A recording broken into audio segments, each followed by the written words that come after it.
We'll call the City Hayes Commission meeting for January 27th at 6:30 to order. First thing on the order of the agenda is the January 10th, 2022 minutes. Any changes or corrections? They will stand as presented. Next, we have citizen comments for non-agenda items. Anybody in the crowd? Nobody? All right. Next, we'll have the consent agenda. We have cereal malt beverage licenses for the Kiwanis Club Wild West Festival. Make a motion, we approve the consent agenda. Second. We have a motion by Commissioner Musil, second by Commissioner Burgess for the consent agenda. Any questions or comments? All in favor, say aye. Aye. Opposed? Passes 4-0. Next on the order of business, we have the rezoning request for 1680 East 10th Street from agricultural AL to heavy industrial I-2. Mr. Jesse Rohr. Good evening, Commissioners. Jesse Rohr, Director of Public Works. The first couple items are dealing with the same property. And the first item on that property we want to talk about is a rezoning request for the property at 1680 East 10th. And that is a request to rezone it from agriculture to heavy industrial. We did have an application submitted by Langer Industrial Services, LLC, to request this zoning change on a tract approximately 18 acres in size, generally located, again, at 1680 East 10th, which is just west of Canterbury and north of the railroad tracks. This property was originally platted in 1979, but has never developed. The applicant does plan to develop the area for heavy industrial types of uses. The proposed rezoning request, we as staff feel is logical for the property. It does continue with the character of the neighborhood. As you can see on the zoning map on the screen, the outlined property is the subject property we're discussing is currently zoned agriculture, and then you can see immediately to the east of that, between that property and Canterbury, there are several other properties that are currently zoned as I-2 heavy industrial, similar to the zoning they're requesting tonight. This property is located just outside the city limits of Hayes, but it does fall within our extraterritorial jurisdiction and therefore our future land use map area. As you can see up here, the clip out of the future land use map, the property is known or is shown as urban reserve, meaning it's suitable for development and just outside city limits. Again, you can also see how it is located even on the comprehensive plan future land use map adjacent to heavy industrial property, making it about as compatible as it can get. There is no plan for the property to be annexed into the city limits at this time. I-2 zoning or heavy industrial does allow, there's kind of three different types of uses. The first are uses by right or permitted uses. The uses on the screen, those are uses that can be placed on the property once zoned heavy industrial with no further approvals. The second grouping are slightly more, they're what we call limited. So they have slightly more limitations than the permitted uses, but however, these require just staff approval as opposed to the last group, which are special uses. If any of these uses were to be planned for the property, they would have to be, they would have to apply through the Board of Zoning Appeals, have a public hearing, and get further approval before any of these uses could be placed on them. Just keep in mind tonight, as you do request or do consider the change of zoning to heavy industrial, that you are considering any of the uses that are permitted within the I-2 zone district. State statute allows you, the city commissioners, 3 different options on a rezoning. You can approve the zoning, which was unanimously recommended by the Planning Commission. You could send it back to the Planning Commission for further consideration if you feel the need to do so, or you could deny the rezoning request. If you would choose to deny, it would take 2/3 majority vote of the City Commission, since it was approved by the Planning Commission. And this is the action requested on the item. I take any questions.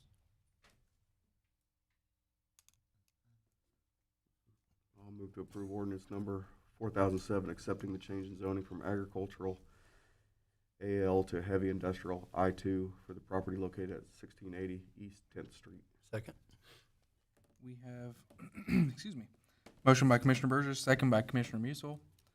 Any questions or anything for Jesse? Makes sense. When do we expect construction to begin? We don't know yet. Of course, tonight, we have the zoning consideration. Assuming you approve the zoning, we'll talk about the plat as well.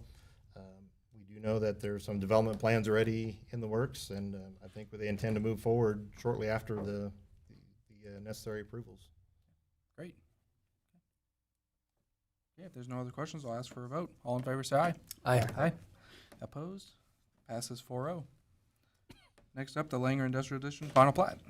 Okay, well, since you did approve the zoning, we get to consider the plat now. The final plat of Langer Industrial Edition. This is actually a replat of Arnold's Industrial Plat. Again, that I mentioned earlier was replatted in 1979. The subject property we just talked about with the zoning is the same property we're considering for the plat. The replat basically consists of one large lot, approximately 18 acres in size. There is some additional right-of-way being, not only some right-of-way being vacated with them in the plat, but also some right-of-way being planned and dedicated as well. There's also some easements on the plat, and I'll show you those plat here in just a moment. Any existing or proposed streets will continue to be maintained by parties other than the city, since it is outside the city limits.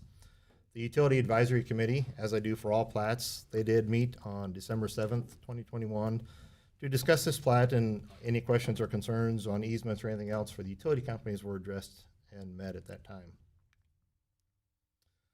So up here on the screen, this is a screenshot of the original Arnold's Industrial Edition that was platted in 1979.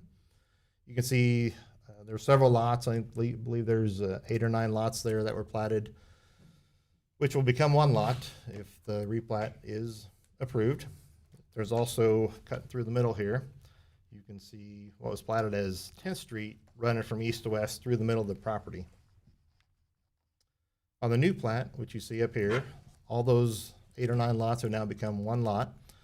The right-of-way running east to west, 10th Street is no longer there. We didn't feel it was needed. It ran directly into Chatola Draw. And there is some additional right-of-way platted from south to north right here for future connection to other undeveloped property to the north of this property. Your options on this would be to approve the plat as submitted, approve or ask for any other considerations or changes to the plat, or do not approve the plat. And this is the action requested on this item. Make a motion to approve resolution number 2022-003, accepting the final plat of Langer Industrial Edition. Second. We have a motion by Commissioner Musil, second by Commissioner Barrick. Any questions or comments? I just want to thank Langer for you guys being here again, and like we said last week, thank you for your investment in our community. We look forward to what you guys have to. Absolutely, thank you. Absolutely. Thank you very much. Just got one, I guess, question, not really, but I know it's brought up by the planning commission, but the road access, because it's not gonna be annexed or planned to be annexed into the city, that will always be maintained by county or by property owners. Right, and the developers did meet with the county commissioners at a public county commission meeting. So the road between Canterbury, which is would be kind of on the far right of the screen here, this 10th Street, which is I'll call it an improved road.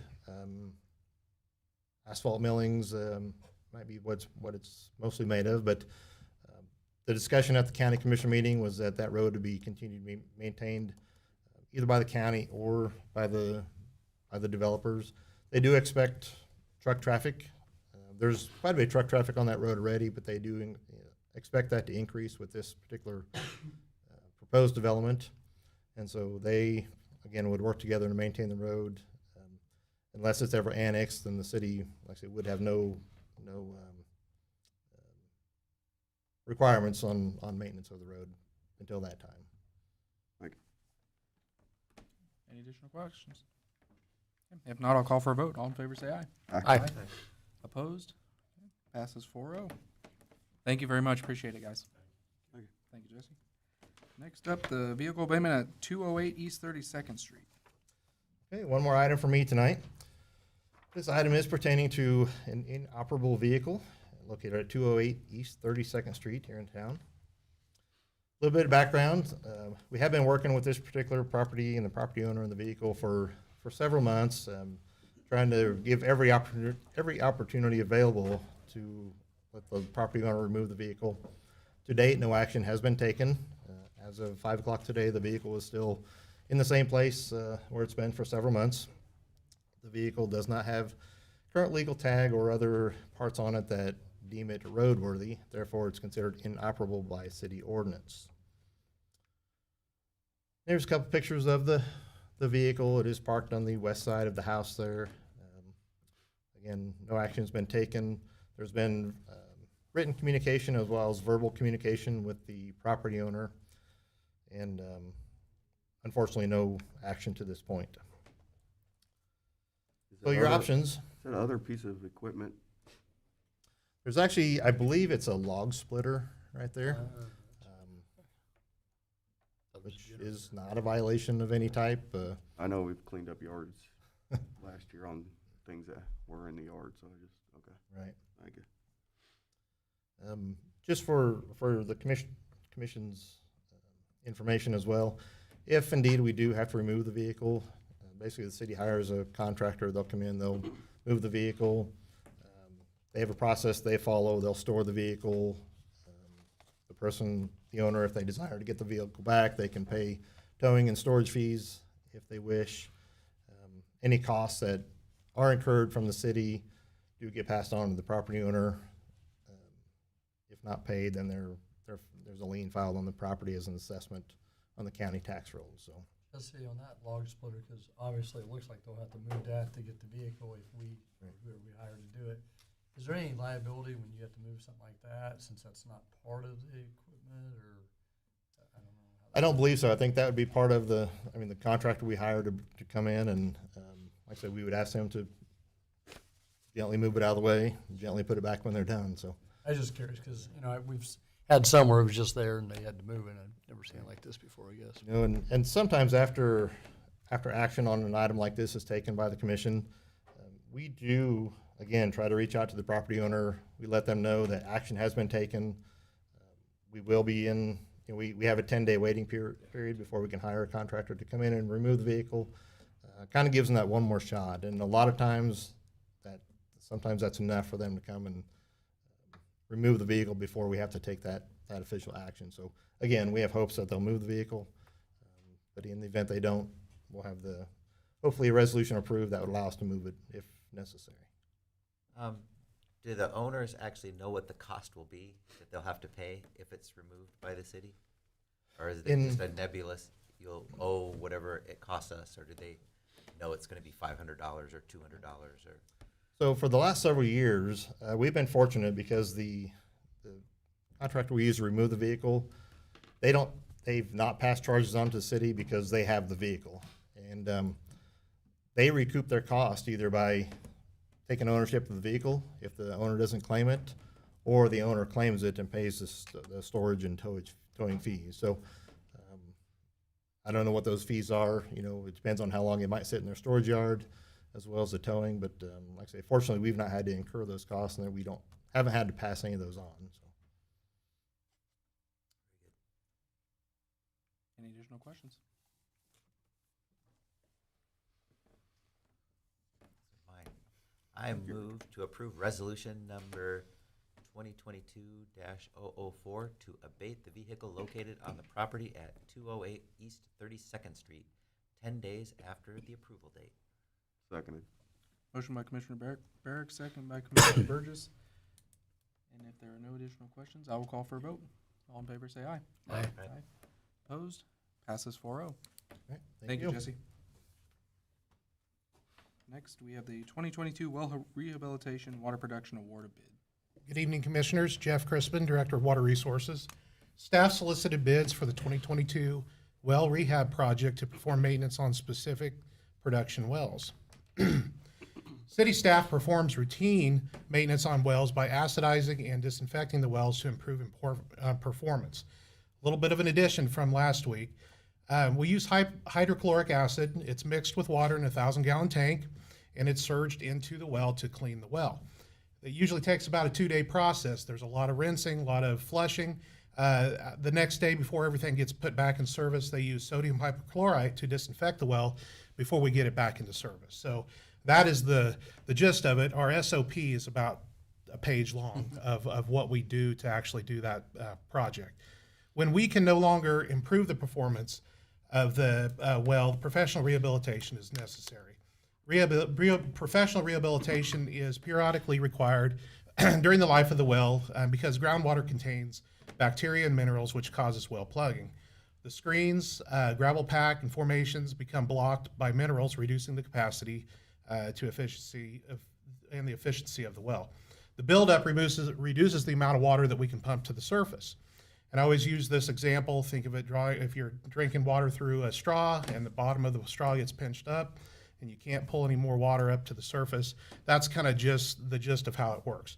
The contractor does a pre-test on the well. They check the gallons per minute. They go through pre-test, and then after everything's done, they do a post-test. So they put a camera down in the well, they do an inspection, and I'll show you a few pictures like I did last week. But it's high pressure jetting, which we cannot do, chemical treatment that's a little bit more in detail, and the mechanical methods to actually clean that screen. They have the ability to do those things. This is the list that I showed you last week of both the Smoky and the city wells, the drill date of that well, and then the date that the drill date, which is the date that they were basically put in service, and then the last time the well was professionally rehabilitated.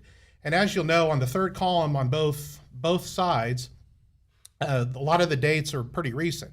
That's because this is our 4th year of doing professional well rehabilitation, and our goal was to create basically a baseline of each well. So looking forward, we know that where we're basically starting from. Like I said, this is our 4th consecutive year. In 2019, we began, and we're doing 6 wells per year. So if you approve tonight, we'll be doing our 24th well throughout this process. In speaking to contractors, the professional contractors, wells should be professionally rehabilitated every 5 to 10 years, depending on their usage.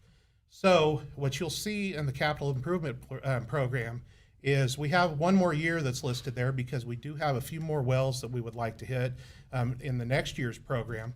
But then we will pause for a little while and then bring that back up on some of the heavier used wells.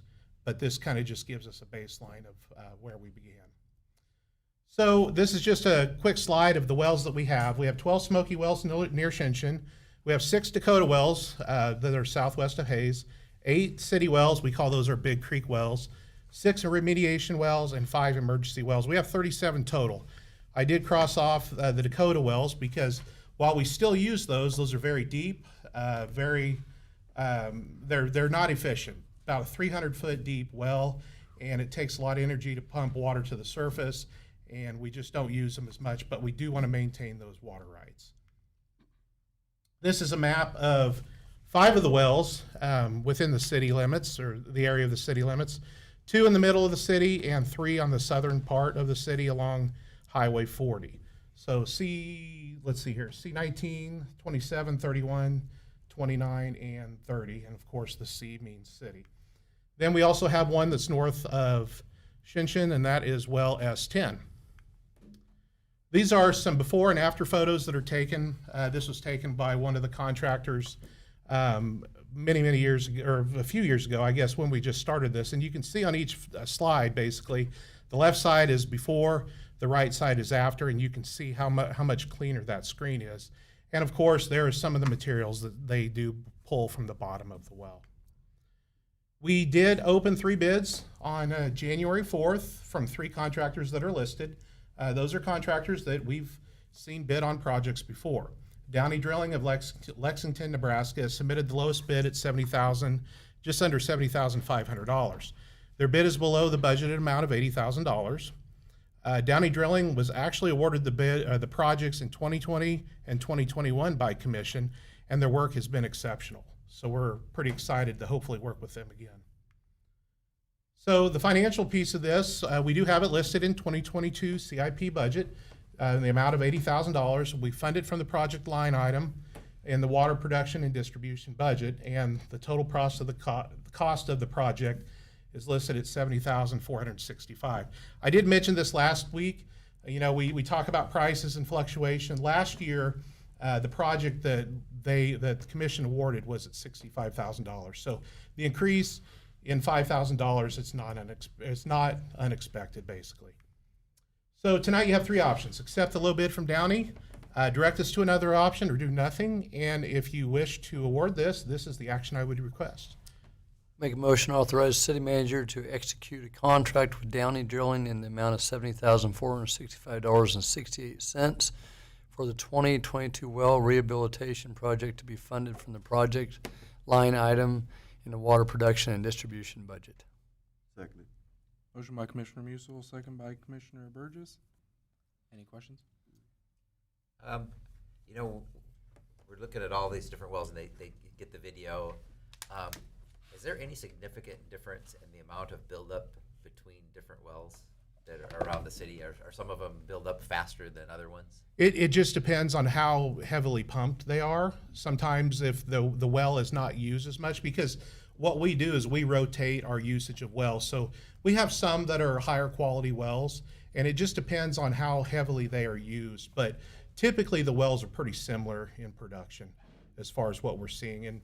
And my goal is now to know that we've started in 2019, and going forward, we know exactly how long we'll get out of each well before we have to go back and professionally rehabilitate it. And my other goal is, now that we've had some of these that we've professionally rehabilitated, we can come in and continue to do some of the in-house cleaning of those ourselves. Are there any wells that are potentially non-rehabilitated, or not able to be rehabilitated? You'll get to the point where you can only do so much. I think you get to the point where on the well itself, you find that, let me go back to that one visual.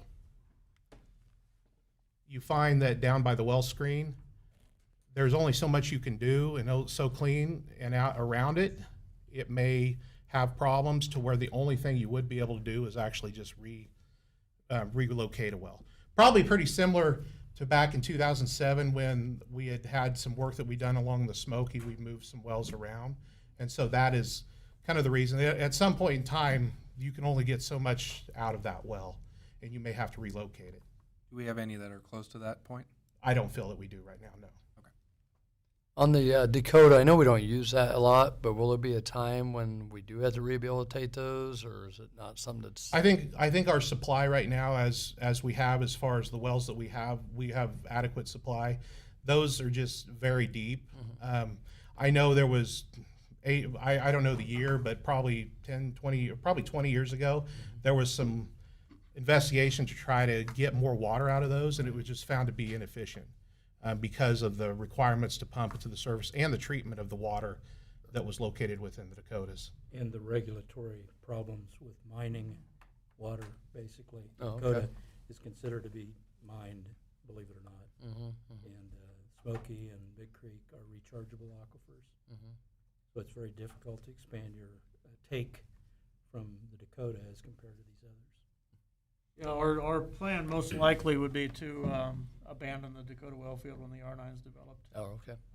It's just, at that point, it become cost prohibitive to have it, and Right. as the city attorney said, it's an aquifer that doesn't really recharge, so the state really doesn't want us pulling more out of there. Well, one thing, you were talking about the R9, I get asked all the time, are we doing everything possible with what we got? And I think this just shows, I mean, we are doing it the most efficient way we can, and, you know, kudos to your department for what you've done in the last few years. Thank you. Any other questions? If not, I'll call for a vote. All in favor, say aye. Aye. Opposed? Okay, passes 4-0. Thank you. Next up, the water line upgrade at 8th and Park Streets. Thanks again, Commissioners. Jeff Crispin, Director of Water Resources. My second topic for tonight, annual capital improvement program, includes a project to upgrade a water line and add a hydrant on 8th Street between Elm and Park Streets next to Fort Hays State Campus. The work area is shown here on the map. It's along 8th Street, and we'll have a closer visual here in just a second, between Elm and Park. And it's next to Rarick Hall on Fort Hays State Campus. It's in the southwest corner area of the city limits of Hays. In late 2020, staff from the Fire Department, Water Resources Department had met to discuss options to increase water flow to hydrants on the east side of Fort Hays State Campus. An investigation of 2 hydrants along Park Street found that the performance could not be improved due to the capacity restrictions of the current line along Park Street and the line along 8th Street. That line that we're wanting to replace is an old 4-inch line, so there is only so much capacity that we can bring into that area from a line such as that. We did solicit bids, sent them out. We posted them on our website. We sent them to local contractors as well. And on November 13th or November 23rd, and we had one to multiple contractors, but we only had one that actually submitted a bid. That was on December 21st, 2021. We opened bid. So for the financial considerations, CIP in the budget shows this project to be funded from water capital, and it was a budget of $80,000, so we planned for it. The project cost is $65,000. You do have 3 options tonight: accept the bid from J Corp, direct staff to another option, or do nothing. And I will mention that we have worked with J Corp many times. They did the recent work about a year and a half ago along 19th Street and Elm Streets. That was a pretty significant water line improvement. They've done other water line work for us, and their works have been exceptional. So I'm very comfortable with this moving forward if you pass it on. And so tonight, that's the action we would request, and I would stand for any questions.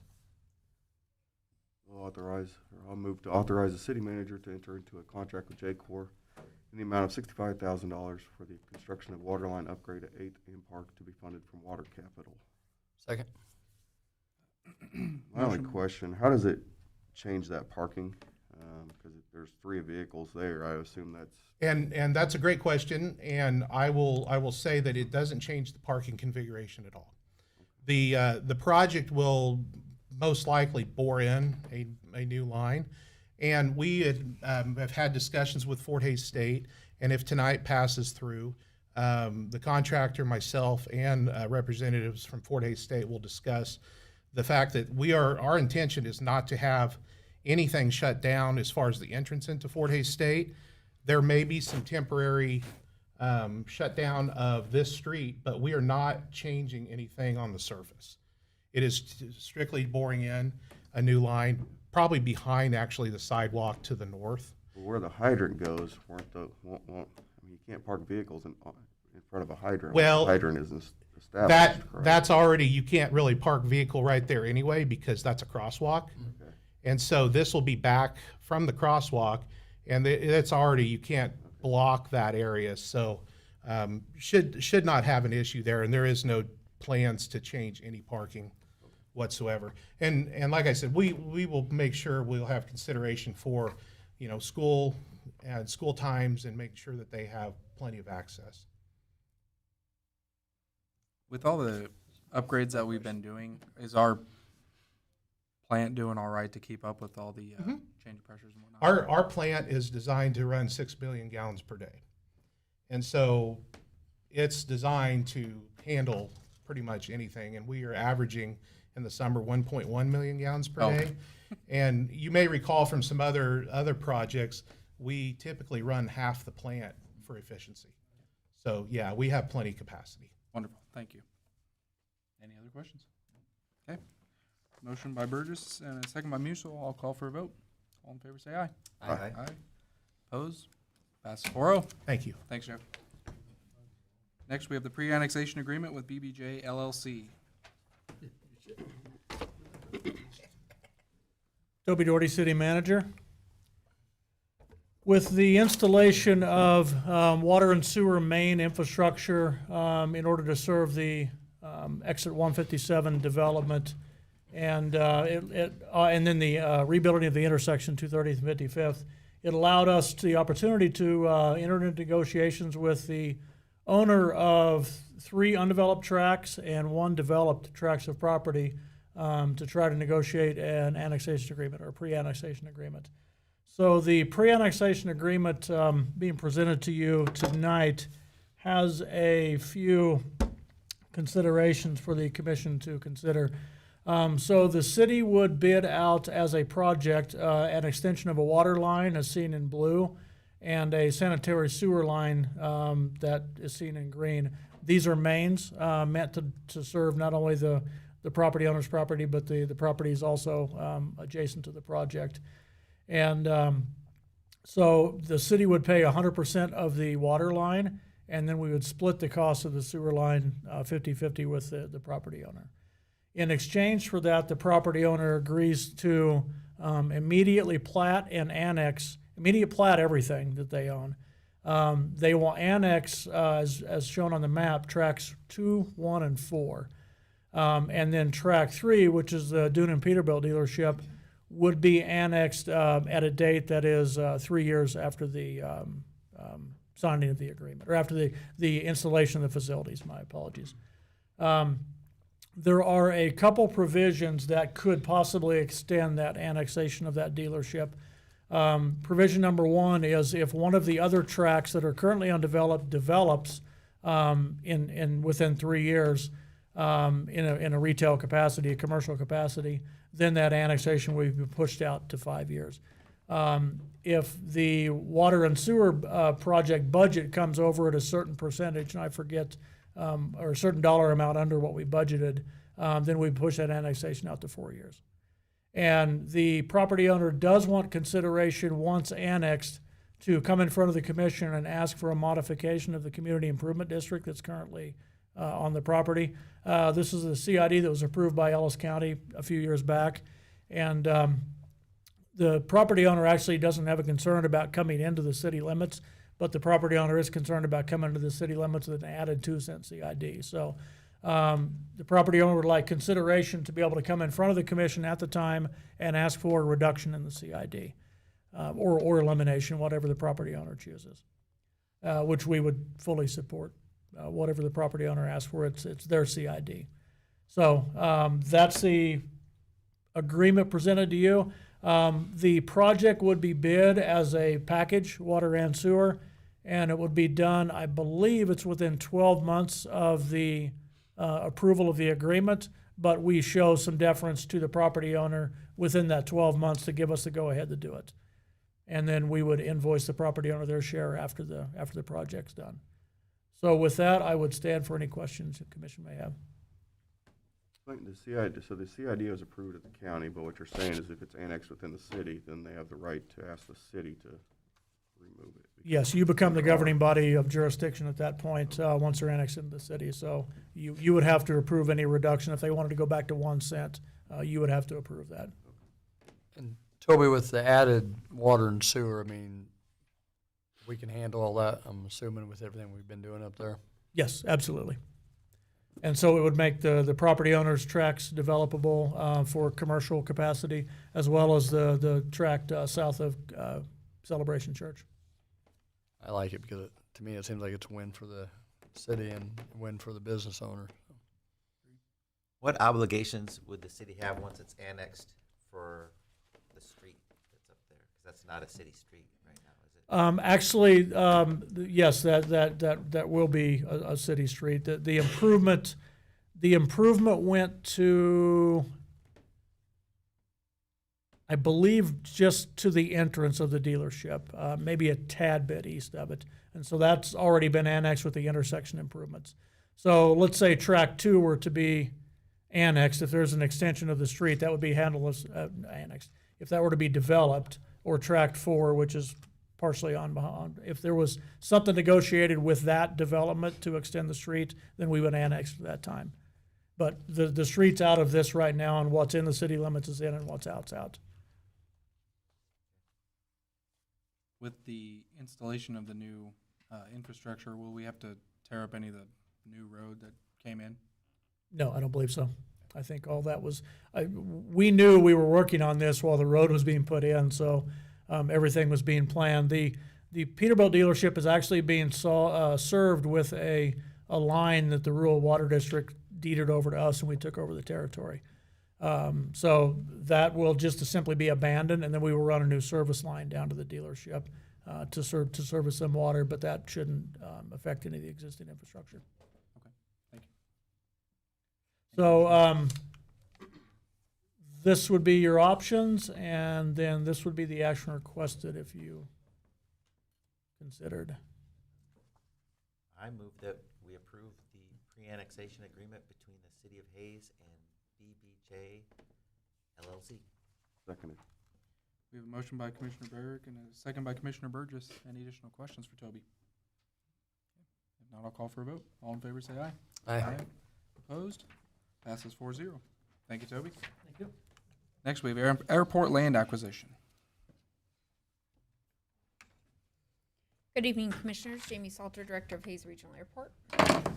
In September of last year, the city was contacted by Dean Hazelhorst to see if we were interested in purchasing just over 20 acres of land located east of the airport. The land is currently owned by Dean and Julie Hazelhorst. After some negotiation regarding price, the city and the landowner came up with an agreement for a purchase price of just over $61,000, which equates to about $3,000 per acre. The land purchase is not eligible for federal funding and would be funded 100% by the Airport Improvement Fund.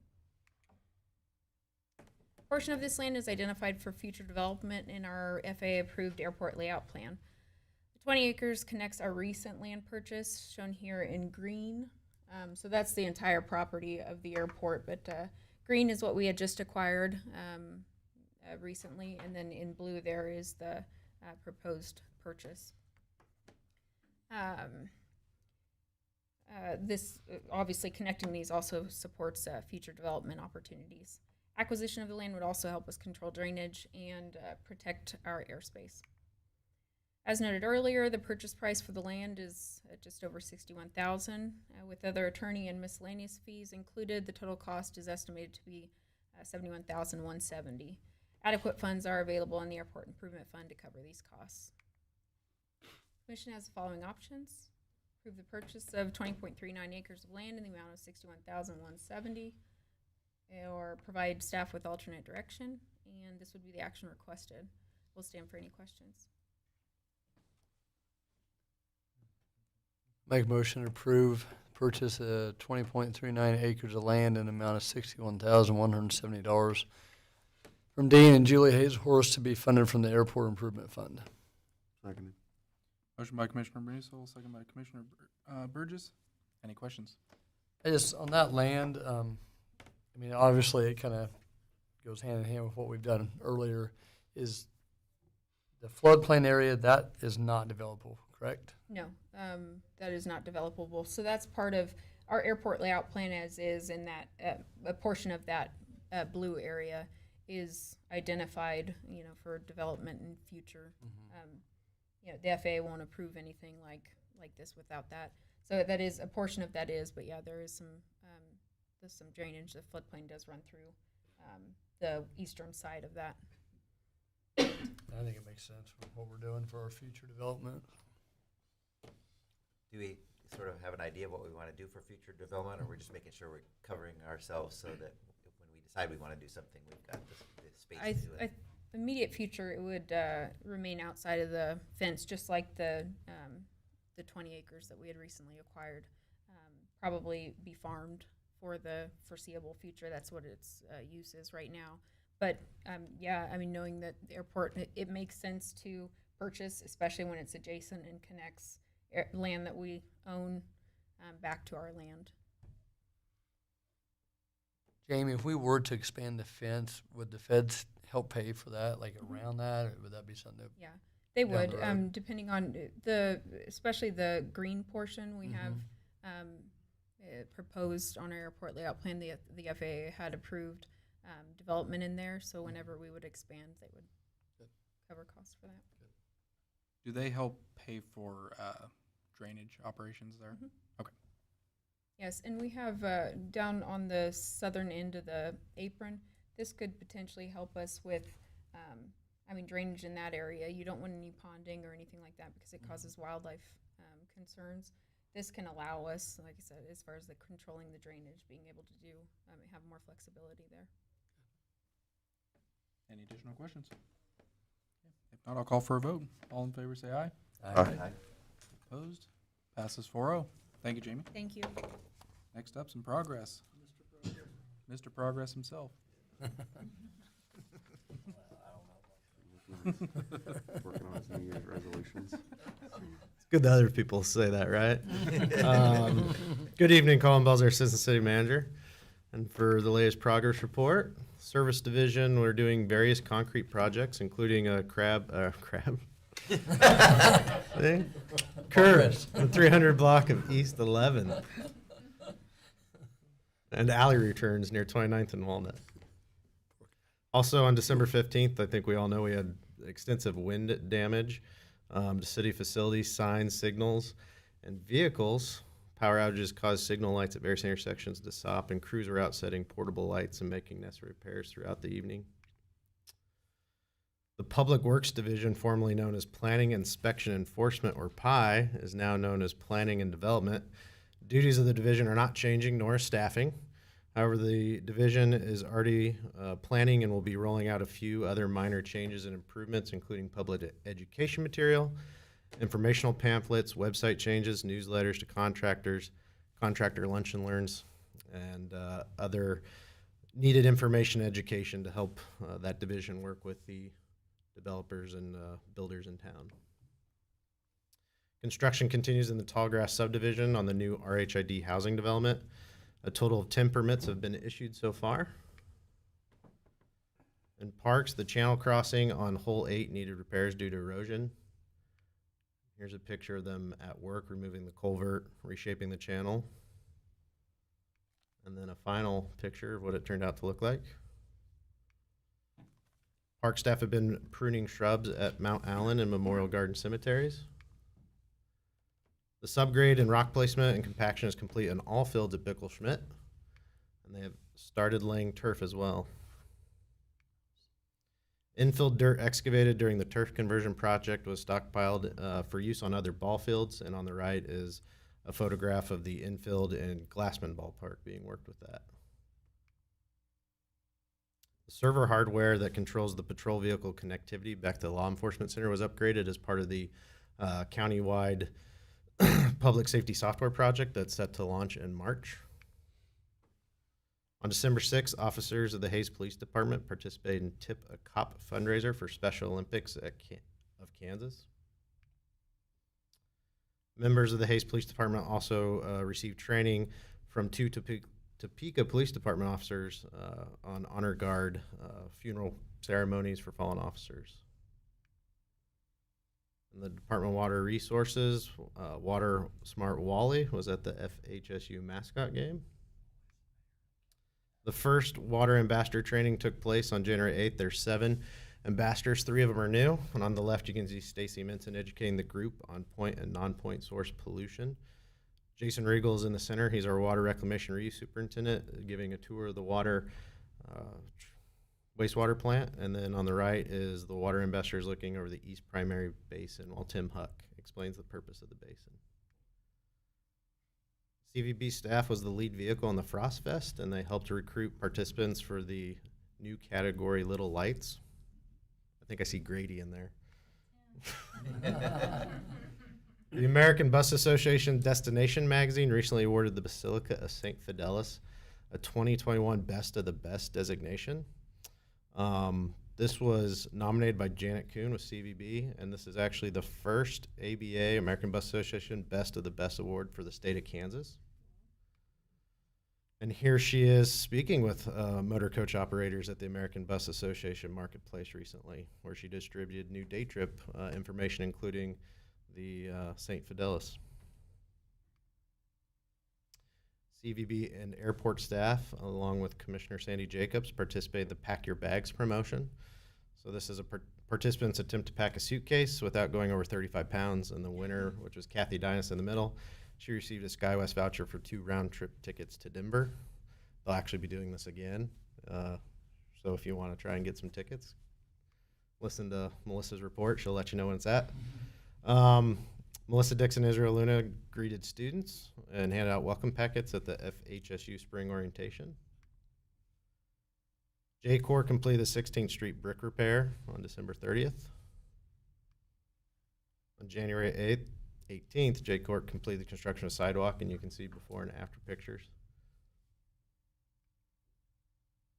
Hess Services, a subcontractor for Morgan Brothers, continues the installation of sanitary sewer in the Kingsgate Second Edition, which will add 22 new residential lots to the area. North Vine Street Corridor Project was awarded the 2021 Municipal Concrete Award which was presented by the Kansas Ready Mix Concrete Association at their annual convention, and this honor automatically enters the project into the American Concrete Institute Concrete Construction Awards program.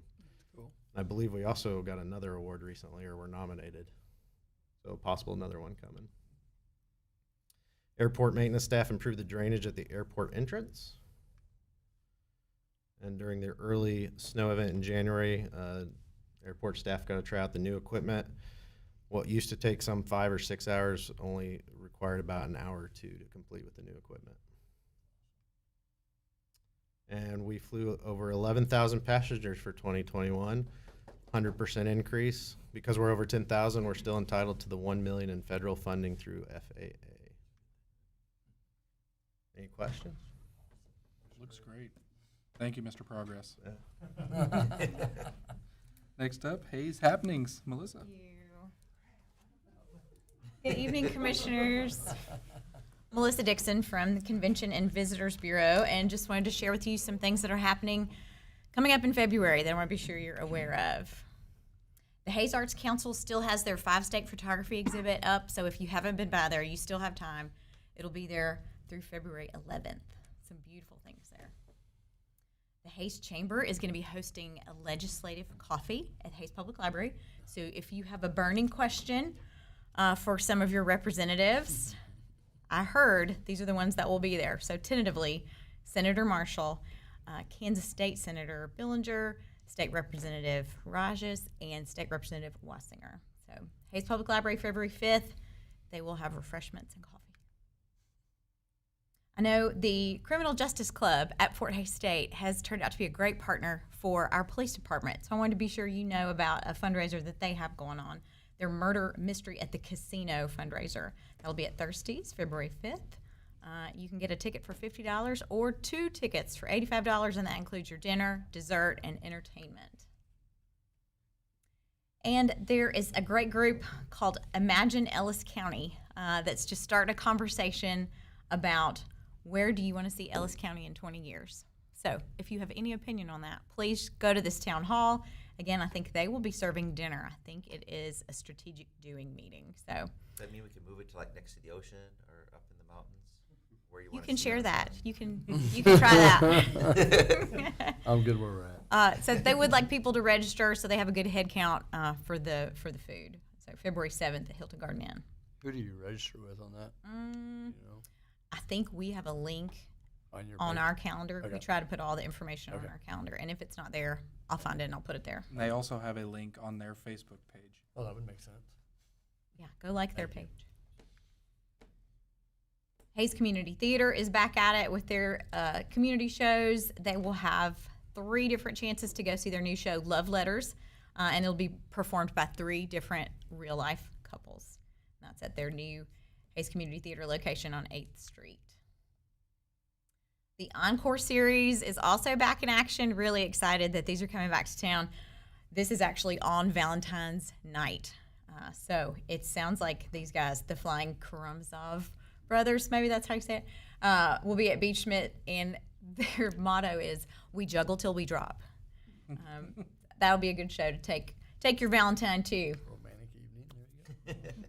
Also, Valentine's night opportunity, Fort Hays State basketball. You get another chance to win 2 tickets to Denver because this game was postponed. So you get another chance to win. You get another chance to work the table, commissioners, if you didn't get to wear your airport T-shirt and work a registration table.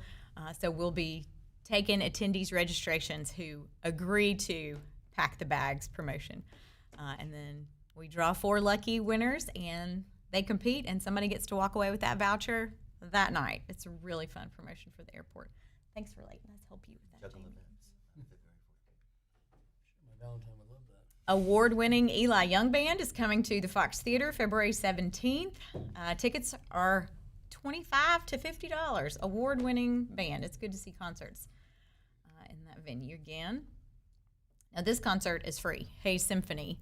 All their shows all season are free. This one's called Past Meets Present. Classic songs reinterpreted in a modern way. The historic Fort Hays site has started some Sunday afternoon programs. The one in February is called The Contested Plains.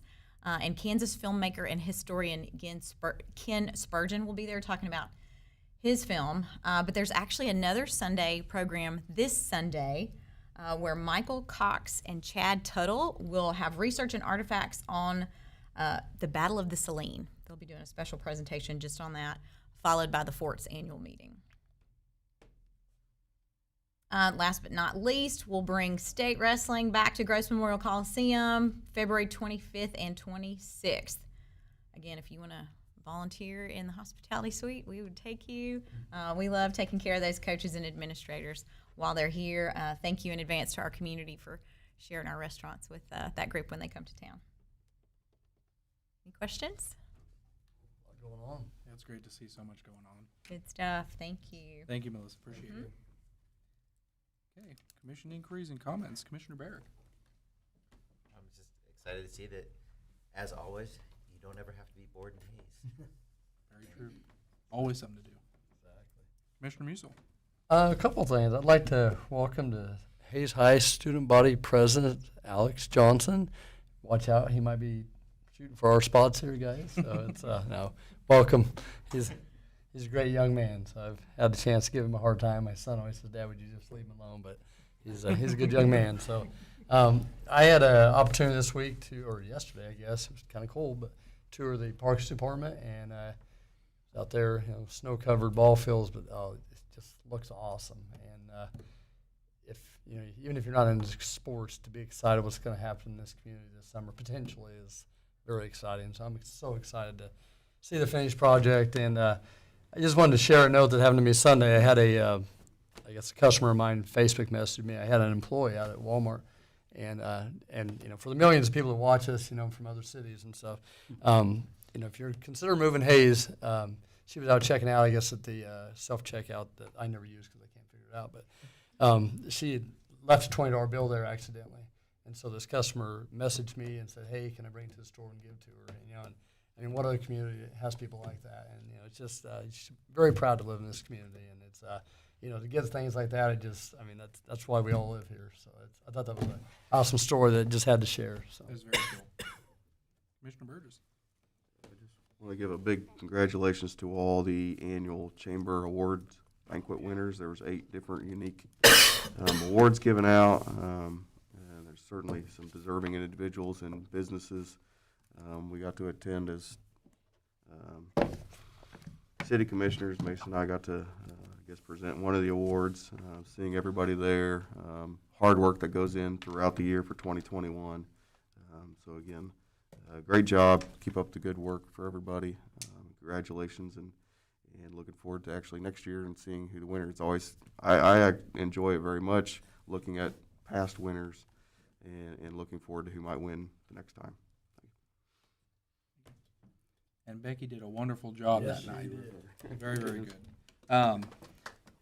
I wanted to thank City Manager Toby Doherty for coming with me on Tuesday to the state capitol. We gave some testimony on a House Bill 2480, and it's I think it's going to help us out with our R9 project in the future, hopefully. And it passed both the House and Senate committees, and we were very excited for that. So I appreciate all that you did, staff for doing some research, and for everybody else that helped, especially Representative Wassinger, who helped push that through. It's great to be able to work with our state counterparts on projects that are going to help not just Hayes, but all of Western Kansas and beyond. So it's Great job to both of you. Oh, thank you. I appreciate it. It was a good experience, very nerve-wracking, but it was a lot of fun, and it's a very cool place. If you haven't been to the Capitol lately, it's incredible. Other than that, I got nothing else. Do we have any executive sessions? Okay. If not, we will adjourn at 7:24.